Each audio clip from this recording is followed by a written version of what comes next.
ਲੋਭ ਵਿਖਿਆ ਵਿਖੈ ਲਾਗੇ, ਹਿਰ ਵਿਤ ਚਿਤ ਦੁਖਾਹੀ।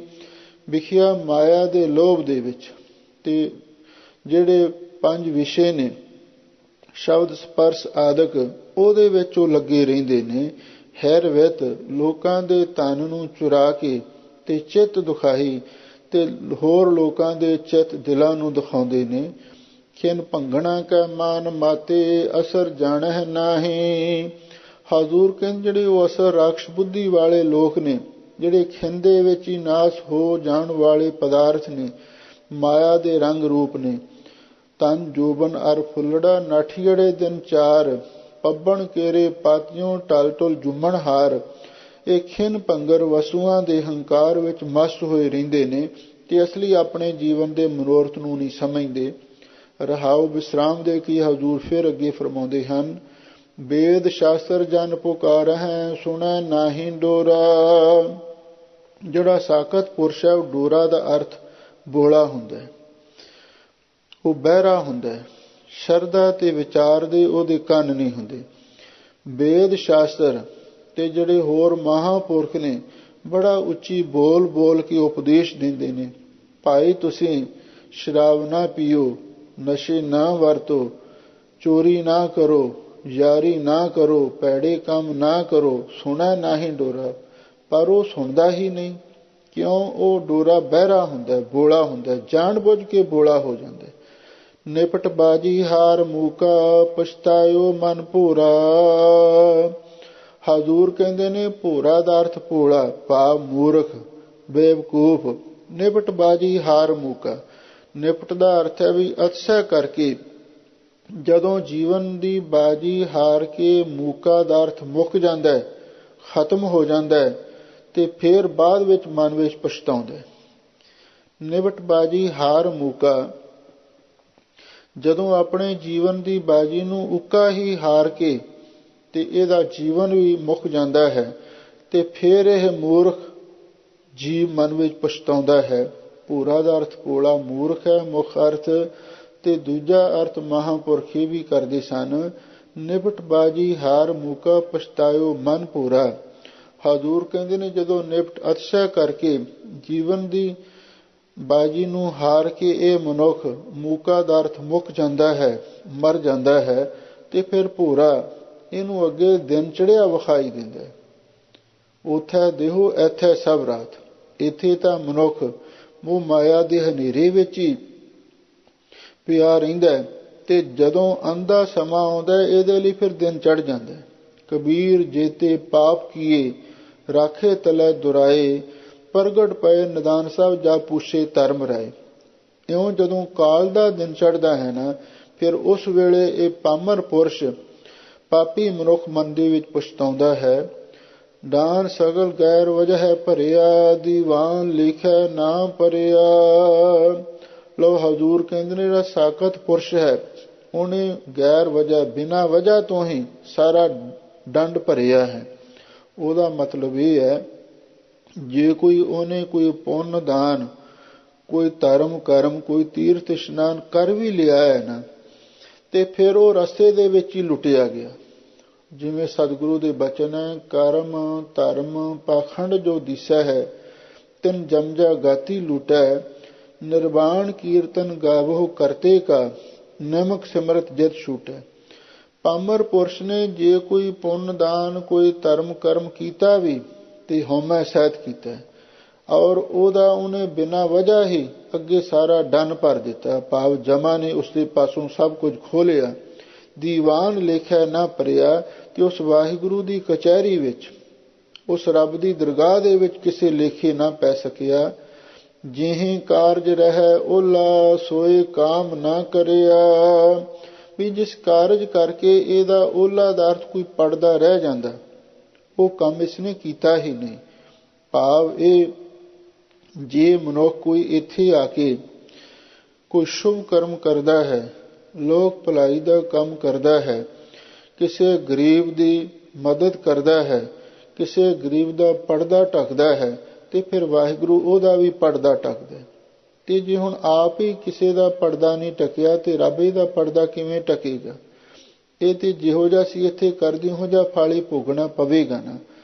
ਇੱਕ ਇਤਿਹਾਸਕ ਉਦਾਹਰਣ ਮਹਾਂਪੁਰਖ ਸੁਣਾਉਂਦੇ ਸਨ।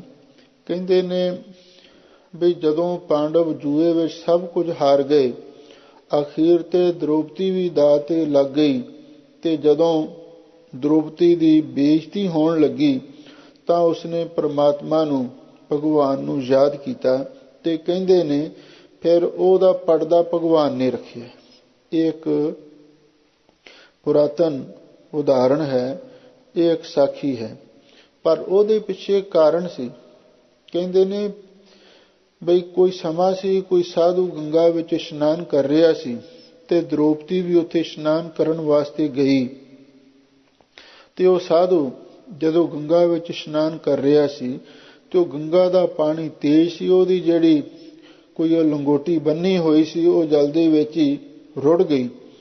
ਤੇ ਹੁਣ ਉਹ ਸਾਧੂ ਗੰਗਾ ਦੇ ਪਾਣੀ ਵਿੱਚੋਂ ਬਾਹਰ ਨਹੀਂ ਸੀ ਨਿਕਲ ਰਿਹਾ, ਤੇ ਉਹਨੇ ਮਨ ਵਿੱਚ ਸੋਚਿਆ ਬਈ ਹੁਣ ਮੈਂ ਬਾਹਰ ਕਿਵੇਂ ਨਿਕਲਾਂ।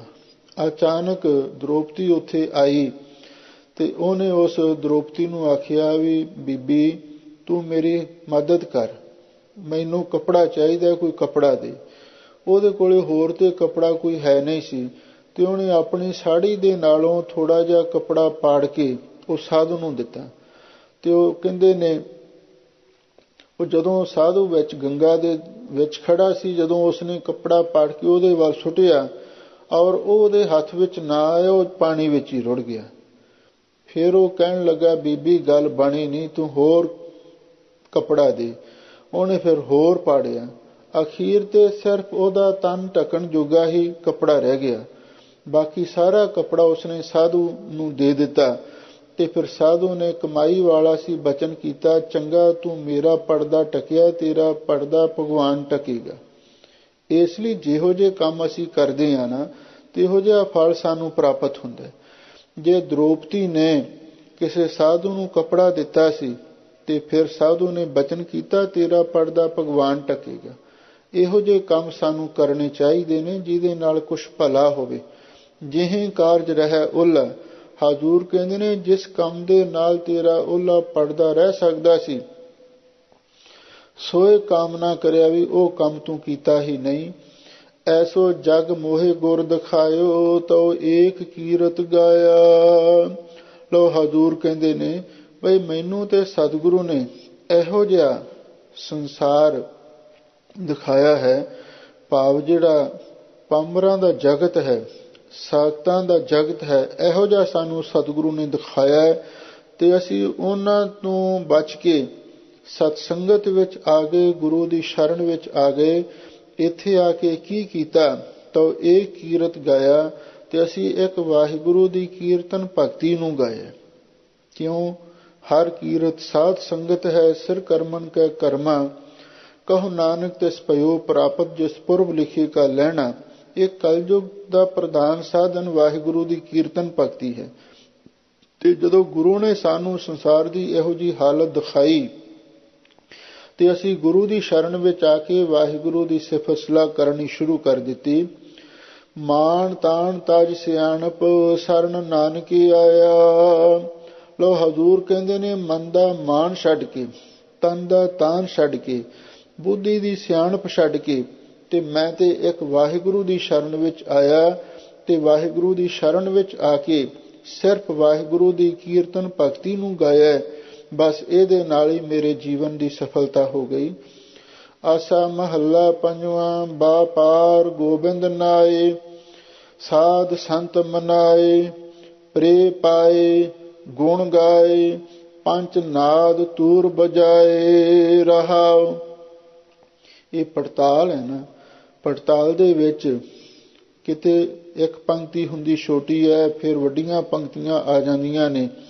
ਇਸੇ ਤਰ੍ਹਾਂ ਇਹਦੀ ਵੰਨਗੀ ਗੁਰੂ ਮਹਾਰਾਜ ਸੱਚੇ ਪਾਤਸ਼ਾਹ ਨੇ ਲਿਖੀ ਹੈ।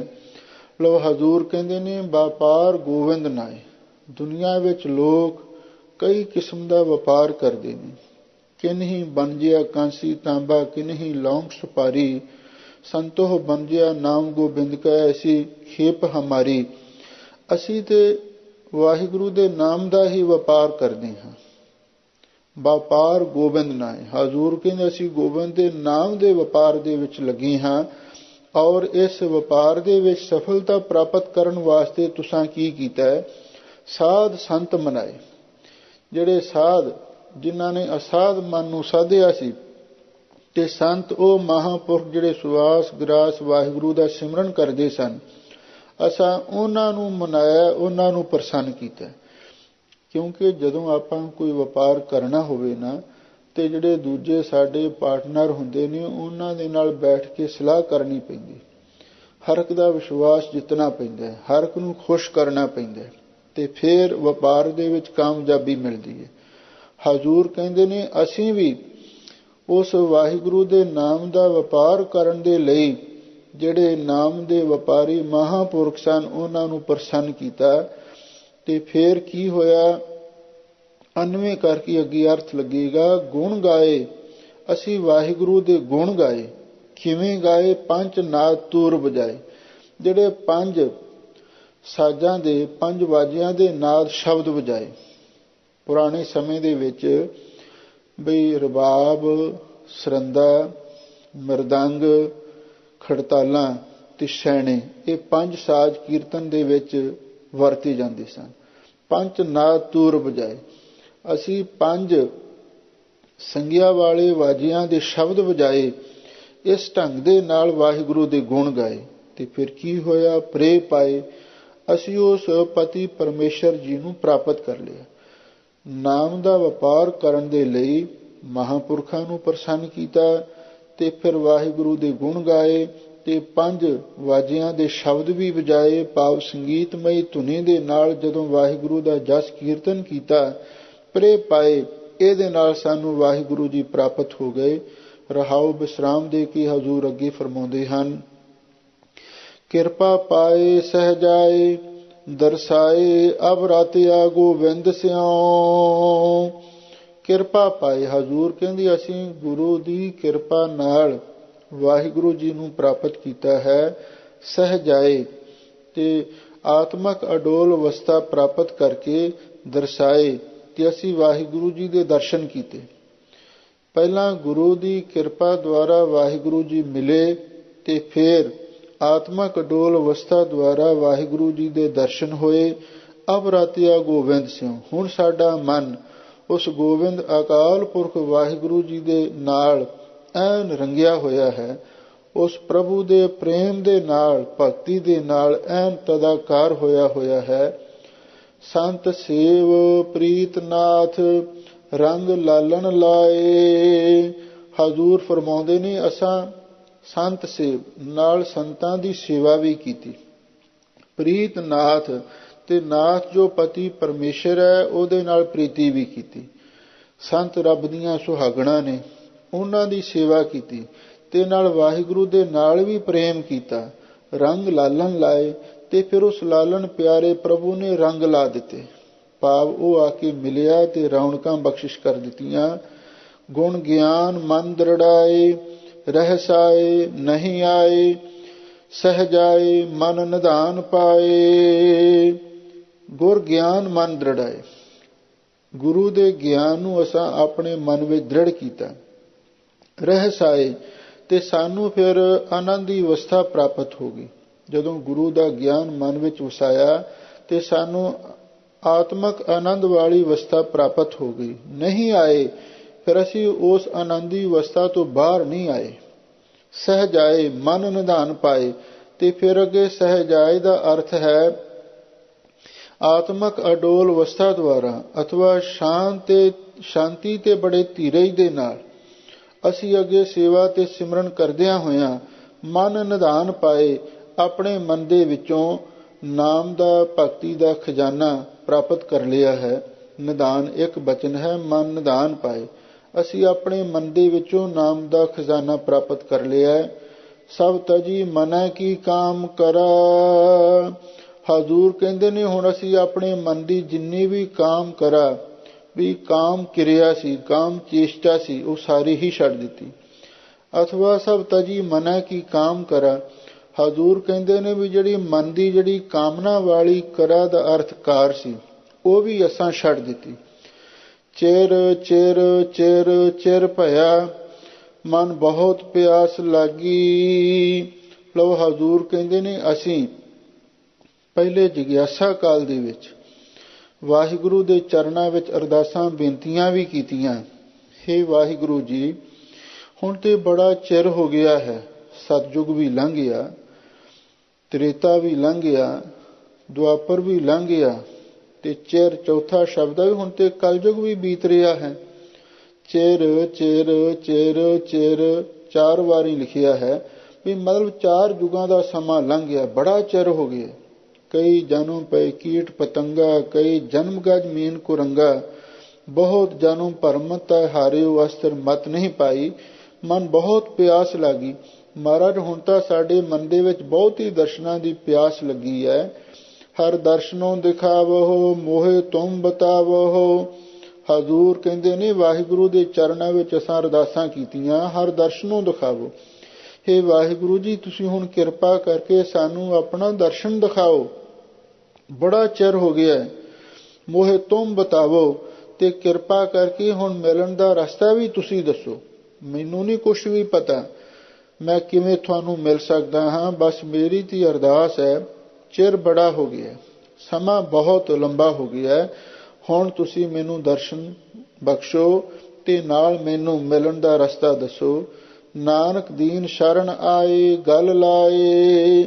ਲੋੜ ਅੰਤਲੀ ਪੰਕਤੀ ਵਿੱਚ ਹਜ਼ੂਰ ਫਰਮਾਉਂਦੇ ਨੇ, ਜਦੋਂ ਅਸੀਂ ਬੇਨਤੀਆਂ ਕੀਤੀਆਂ ਤੇ ਦੀਨ ਆਜਿਜ਼ ਹੋ ਕੇ ਵਾਹਿਗੁਰੂ ਦੀ ਸ਼ਰਨ ਵਿੱਚ ਆ ਗਏ, ਗਲ ਲਾਏ, ਤੇ ਵਾਹਿਗੁਰੂ ਨੇ ਸਾਨੂੰ ਆਪਣੇ ਗਲ ਦੇ ਨਾਲ ਲਾ ਲਿਆ। ਜਦੋਂ ਅਰਦਾਸਾਂ ਬੇਨਤੀਆਂ ਕੀਤੀਆਂ, ਵਾਹਿਗੁਰੂ ਦੇ ਦਰ ਪ੍ਰਵਾਨ ਹੋਈਆਂ, ਤੇ ਅਸੀਂ ਦੀਨ ਗਰੀਬ ਹੋ ਕੇ ਆਜਿਜ਼ ਹੋ ਕੇ ਵਾਹਿਗੁਰੂ ਦੀ ਸ਼ਰਨ ਆਏ, ਤੇ ਉਹਨੇ ਸਾਨੂੰ ਆਪਣੇ ਗਲ ਦੇ ਨਾਲ ਲਾ ਲਿਆ। ਆਸਾ ਮਹੱਲਾ ਪੰਜਵਾਂ। ਕੋ ਬਿਖਮ ਗਾਰ ਤੋਰੈ, ਆਸ ਪਿਆਸ ਤੋਹ ਮੋਹ, ਭਰਮ ਹੀ ਤੇ ਹੋਰੈ ਰਹਾਉ। ਹੁਣ ਇਸ ਅਗਲੇ ਸ਼ਬਦ ਵਿੱਚ ਧੰਨ ਗੁਰੂ ਅਰਜਨ ਦੇਵ ਮਹਾਰਾਜ ਸੱਚੇ ਪਾਤਸ਼ਾਹ ਪਾਵਨ ਪਵਿੱਤਰ ਉਪਦੇਸ਼ ਬਖਸ਼ਿਸ਼ ਕਰਦੇ ਨੇ। ਕੋ ਬਿਖਮ ਗਾਰ ਤੋਰੈ।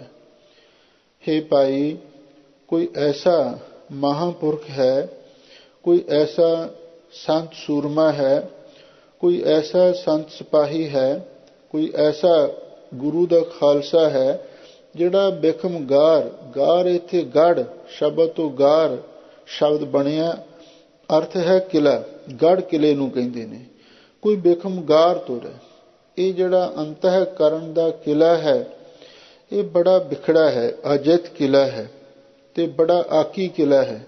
ਕੋਈ ਐਸਾ ਹੈ ਮਹਾਂਪੁਰਖ ਜਿਹੜਾ ਇਸ ਬਿਖਮ ਗੜ ਨੂੰ, ਇਸ ਆਕੀ ਕਿਲੇ ਨੂੰ ਤੋੜ ਦੇਵੇ। ਆਸ ਪਿਆਸ ਤੋਹ ਮੋਹ। ਸਾਡੇ ਮਨ ਦੇ ਵਿੱਚ ਆਸਾ ਹੈ, ਪਿਆਸ ਹੈ, ਤੋਹ ਧੋਖਾ ਵੀ ਹੈ ਤੇ ਮੋਹ ਵੀ ਹੈ।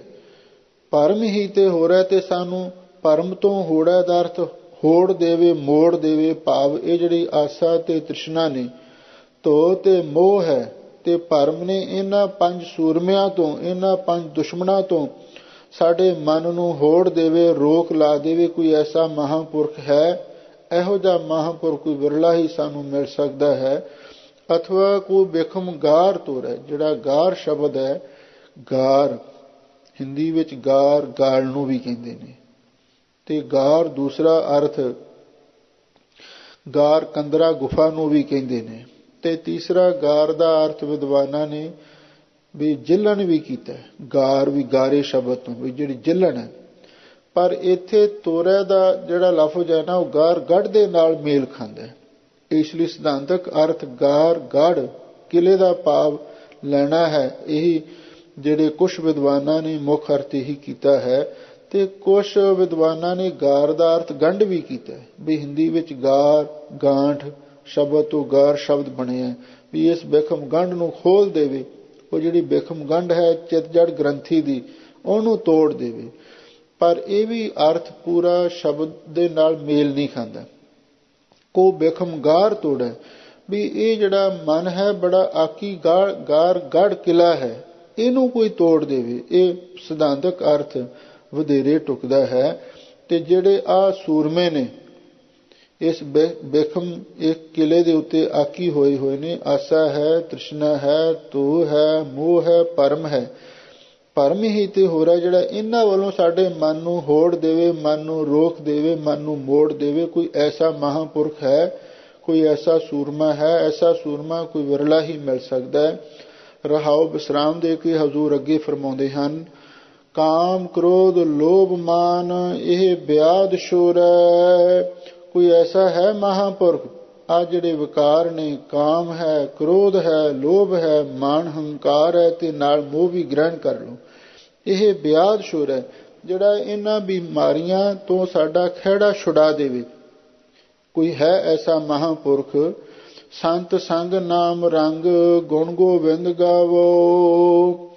ਹਜ਼ੂਰ ਕਹਿੰਦੇ ਨੇ, ਹਾਂ ਇਹੋ ਜਿਹੇ ਸੂਰਮੇ ਸੰਤ ਮਹਾਂਪੁਰਖ ਨੇ, ਮੈਂ ਉਹਨਾਂ ਸੰਤਾਂ ਦੀ ਸੰਗਤ ਵਿੱਚ ਜਾ ਕੇ ਤੇ ਨਾਮ ਰੰਗ ਆਪਣੇ ਮਨ ਨੂੰ ਨਾਮ ਦੇ ਰੰਗ ਵਿੱਚ ਰੰਗ ਕੇ ਗੁਣ ਗੋਬਿੰਦ ਗਾਵੋ, ਤੇ ਮੈਂ ਉਸ ਗੋਬਿੰਦ ਦੇ ਗੁਣਾਂ ਨੂੰ ਹੁਣ ਗਾ ਰਿਹਾ ਹਾਂ। ਅਨ ਦਿਨੋਂ ਪ੍ਰਭ ਤੇ ਆਵੋ, ਪ੍ਰਮ ਭੀਤ ਜੀਤ ਮਿਟਾਵੋ, ਨਿਧ ਨਾਮ ਨਾਨਕ ਮੂਰੈ।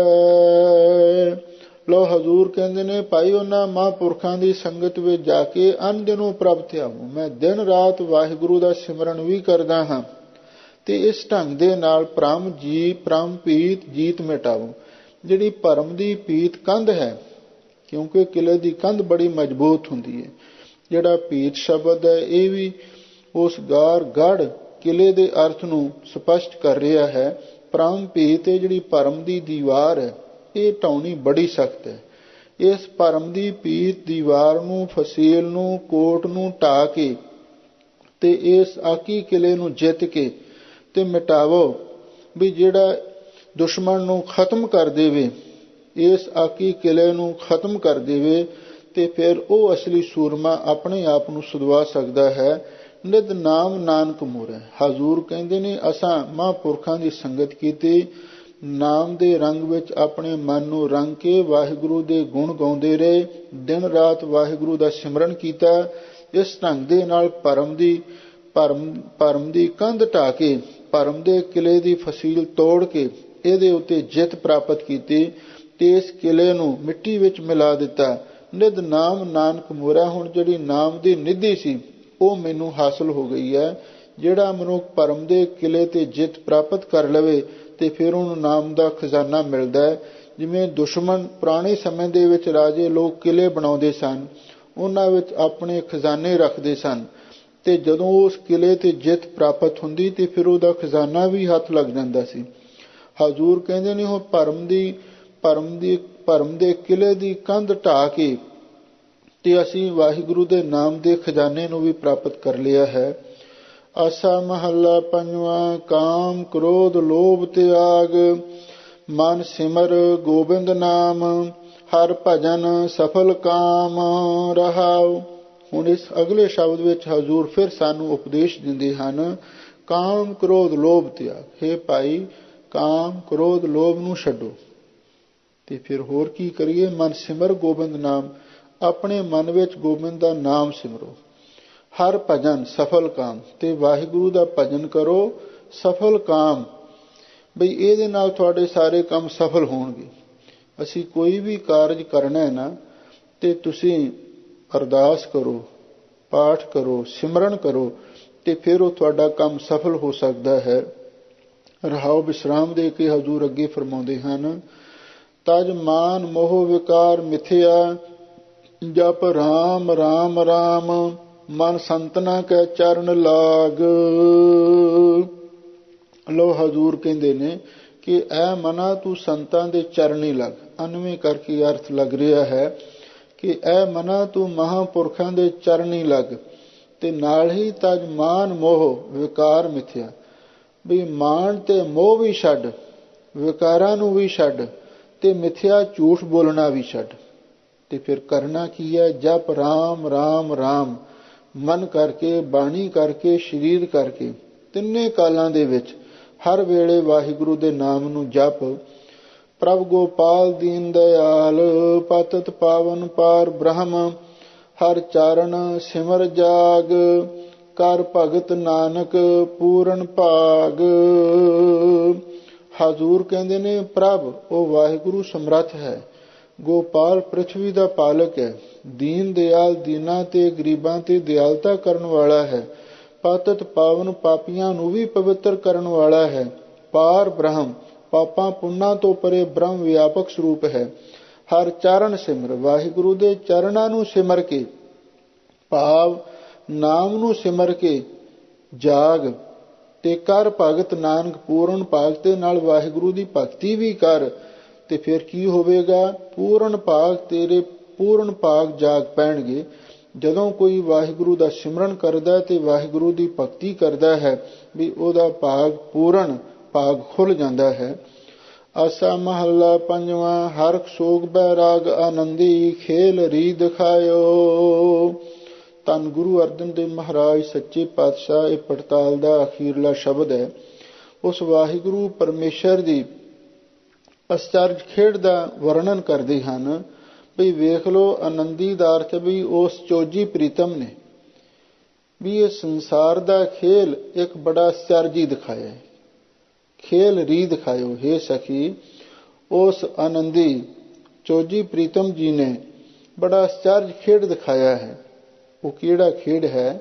ਹਰਿ ਸੋਗ ਬੈਰਾਗ ਆਨੰਦੀ। ਕਦੇ ਮਨੁੱਖ ਨੂੰ ਖੁਸ਼ੀ ਮਿਲ ਜਾਂਦੀ ਹੈ ਤੇ ਕਦੇ ਸੋਗ ਪੈ ਜਾਂਦਾ ਹੈ, ਕਦੇ ਵੈਰਾਗ ਦੇ ਵਿੱਚ ਉਪਰਾਮ ਹੋ ਜਾਂਦਾ ਹੈ ਤੇ ਕਦੇ ਆਨੰਦ ਵਿੱਚ ਖੇਲਣ ਲੱਗ ਜਾਂਦਾ ਹੈ। ਇਹ ਐਸਾ ਅਚਰਜ ਤਮਾਸ਼ਾ ਵਾਹਿਗੁਰੂ ਪਰਮੇਸ਼ਰ ਨੇ ਦਿਖਾਇਆ ਹੈ। ਰਹਾਉ ਵਿਸਰਾਮ ਦੇ ਕੇ ਹਜ਼ੂਰ ਅੱਗੇ ਫਰਮਾਉਂਦੇ ਹਨ, ਖਿਨਹੂ ਪੈ ਨਿਰਪੈ ਖਿਨਹੂ ਉੱਠ ਧਾਇਓ। ਇੱਕ ਐਸਾ ਤਮਾਸ਼ਾ ਵਾਹਿਗੁਰੂ ਨੇ ਬਣਾਇਆ ਹੈ, ਖਿਨਹੂ ਪੈ।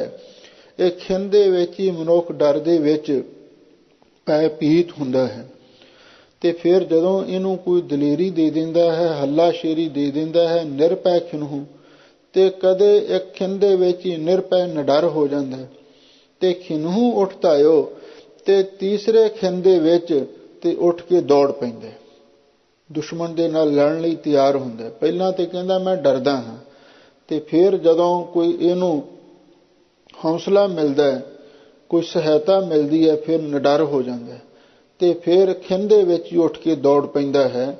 ਖਿਨਹੂ ਰਸ ਭੋਗਣ ਖਿਨਹੂ ਤਜ ਜਾਇਓ। ਇਹ ਸਾਰੇ ਦੁਨੀਆ ਦੇ ਖੇਡ ਨੇ, ਦੁਨੀਆ ਦਾ ਅਚਰਜ ਤਮਾਸ਼ਾ ਹੈ। ਖਿਨਹੂ ਰਸ, ਇਹ ਮਨੁੱਖ ਖਿਨ ਦੇ ਵਿੱਚ ਹੀ ਬੜੇ ਪਦਾਰਥਾਂ ਦੇ ਦੁਨੀਆ ਦੇ ਰਸ ਇਕੱਤਰ ਕਰਦਾ ਹੈ ਤੇ ਭੋਗਣ ਖਿਨਹੂ, ਤੇ ਫਿਰ ਇਹ ਖਿਨ ਦੇ ਵਿੱਚ ਹੀ ਉਹਨੂੰ ਭੋਗਣਾ ਸ਼ੁਰੂ ਕਰ ਦਿੰਦਾ।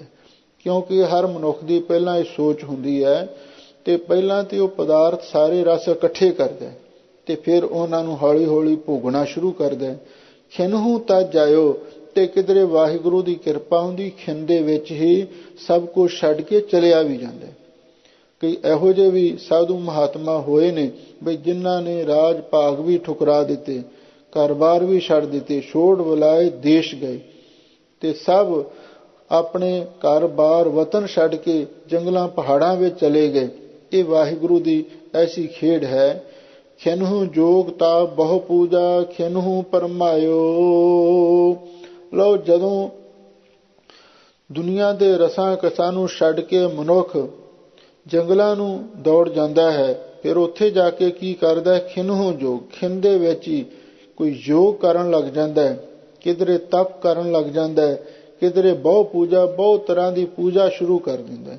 ਪੂਜਾ ਖੋੜਸ ਪ੍ਰਕਾਰ ਦੀ 16 ਪ੍ਰਕਾਰ ਦੀ ਮੰਨੀ ਹੈ। ਖਿਨਹੂ ਪਰਮਾਇਓ, ਤੇ ਫਿਰ ਮਨ ਭਟਕਦਾ ਹੈ ਖਿਨ ਦੇ ਵਿੱਚ ਹੀ ਪਰਮਾਇਓ, ਮਾਇਆ ਦੇ ਪਿੱਛੇ ਫਿਰ ਭਟਕਣ ਲੱਗ ਜਾਂਦਾ ਹੈ। ਭਾਵ ਕਿਧਰੇ ਤਾਂ ਪਦਾਰਥਾਂ ਨੂੰ ਛੱਡ ਕੇ ਜੰਗਲਾਂ ਵਿੱਚ ਜਾ ਕੇ ਵੀ ਯੱਗ ਜੋਗ ਜਪ ਤਪ ਪੂਜਾ ਕਰਨੀ ਸ਼ੁਰੂ ਕਰ ਦਿੰਦਾ ਹੈ ਤੇ ਫਿਰ ਮਾਇਆ ਦਾ ਪ੍ਰਭਾਵ ਪੈਂਦਾ ਖਿਨਹੂ ਪਰਮਾਇਓ, ਤੇ ਫਿਰ ਮਾਇਆ ਵਾਲੇ ਪਾਸੇ ਨੂੰ ਭਟਕਣਾ ਸ਼ੁਰੂ ਕਰ ਦਿੰਦਾ ਹੈ। ਖਿਨਹੂ ਕਿਰਪਾ ਸਾਧੂ ਸੰਗ ਨਾਨਕ ਹਰ ਰੰਗ ਲਾਇਓ।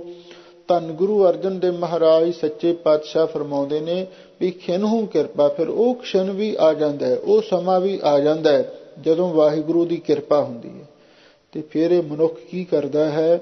ਸਾਧੂ ਸੰਗ, ਵੀ ਗੁਰੂ ਦੀ ਸੰਗਤ ਵਿੱਚ ਆ ਜਾਂਦਾ ਹੈ। ਤੇ ਜਦੋਂ ਗੁਰੂ ਦੀ ਸੰਗਤ ਵਿੱਚ ਆ ਜਾਵੇ, ਨਾਨਕ ਹਰ ਰੰਗ ਲਾਇਓ। ਧੰਨ ਗੁਰੂ ਅਰਜਨ ਦੇਵ ਮਹਾਰਾਜ ਸੱਚੇ ਪਾਤਸ਼ਾਹ ਫਰਮਾਉਂਦੇ ਨੇ, ਗੁਰੂ ਨੇ ਵਾਹਿਗੁਰੂ ਦੇ ਨਾਮ ਦਾ, ਭਗਤੀ ਦਾ ਰੰਗ ਲਾ ਦਿੱਤਾ। ਜਦੋਂ ਵਾਹਿਗੁਰੂ ਦੇ ਨਾਮ ਦਾ, ਭਗਤੀ ਦਾ ਰੰਗ ਲੱਗ ਜਾਂਦਾ ਹੈ, ਰੰਗ ਲਾਗਤ ਲਾਗਤ ਲਾਗਤ ਹੈ, ਪ੍ਰਮ ਭਾਜਤ ਭਾਜਤ ਭਾਜਤ ਹੈ, ਤੇ ਫਿਰ ਮਨੁੱਖ ਦਾ ਮਨ ਹੋਰ ਕਿਧਰੇ ਨਹੀਂ ਭਟਕਦਾ। ਪਹਿਲਾਂ ਤੇ ਭਟਕਦਾ ਰਹਿੰਦਾ, ਜਿਵੇਂ ਪਿੱਛੇ ਸਤਿਗੁਰੂ ਮਹਾਰਾਜ ਨੇ ਦੱਸਿਆ ਸੀ, ਪਰ ਜਦੋਂ ਸਾਧ ਸੰਗਤ ਵਿੱਚ ਆ ਕੇ ਗੁਰੂ ਦੀ ਕਿਰਪਾ ਦੇ ਨਾਲ ਵਾਹਿਗੁਰੂ ਦੇ ਨਾਮ ਦਾ ਰੰਗ ਲੱਗ ਜਾਂਦਾ ਹੈ, ਫਿਰ ਨਹੀਂ ਮਨ ਦੌੜਦਾ, ਫਿਰ ਹਮੇਸ਼ਾ ਲਈ ਮਨ ਸਥਿਰ ਹੋ ਜਾਂਦਾ ਹੈ। ਧੰਨ ਗੁਰੂ ਅਰਜਨ ਦੇਵ ਮਹਾਰਾਜ ਸੱਚੇ ਪਾਤਸ਼ਾਹ ਨੇ ਅਪਾਰ ਮਿਹਰ ਕੀਤੀ, ਸਾਨੂੰ ਪਾਵਨ ਪਵਿੱਤਰ ਸੁੰਦਰ ਤੇ ਅਮੋਲਕ ਉਪਦੇਸ਼ ਬਖਸ਼ੇ ਨੇ। ਆਪਾਂ ਇਹਨਾਂ ਨੂੰ ਸੁਣਿਆ ਤੇ ਸੁਣ ਕੇ ਮਨ ਵਿੱਚ ਵਸਾਉਣਾ ਹੈ, ਇਹਦੇ ਨਾਲ ਸਾਡੇ ਜੀਵਨ ਦੀ ਸਫਲਤਾ ਹੋਵੇਗੀ। ਸੋ ਸਭ ਸੰਗਤਾਂ ਦਾ ਹਾਰਦਿਕ ਧੰਨਵਾਦ। ਹੋਈਆਂ ਭੁੱਲਾਂ ਚੁੱਕਾਂ ਲਈ ਖਿਮਾ ਕਰਨਾ। ਖਿਨਹੁ ਜੋਗ ਤਾਪ ਬਹੁ ਪੂਜਾ, ਖਿਨਹੁ ਪਰਮਾਇਓ, ਖਿਨਹੁ ਕਿਰਪਾ ਸਾਧੂ ਸੰਗ, ਨਾਨਕ ਹਰ ਰੰਗ ਲਾਇਓ। ਵਾਹਿਗੁਰੂ ਜੀ ਕਾ ਖਾਲਸਾ, ਵਾਹਿਗੁਰੂ ਜੀ ਕੀ ਫਤਿਹ।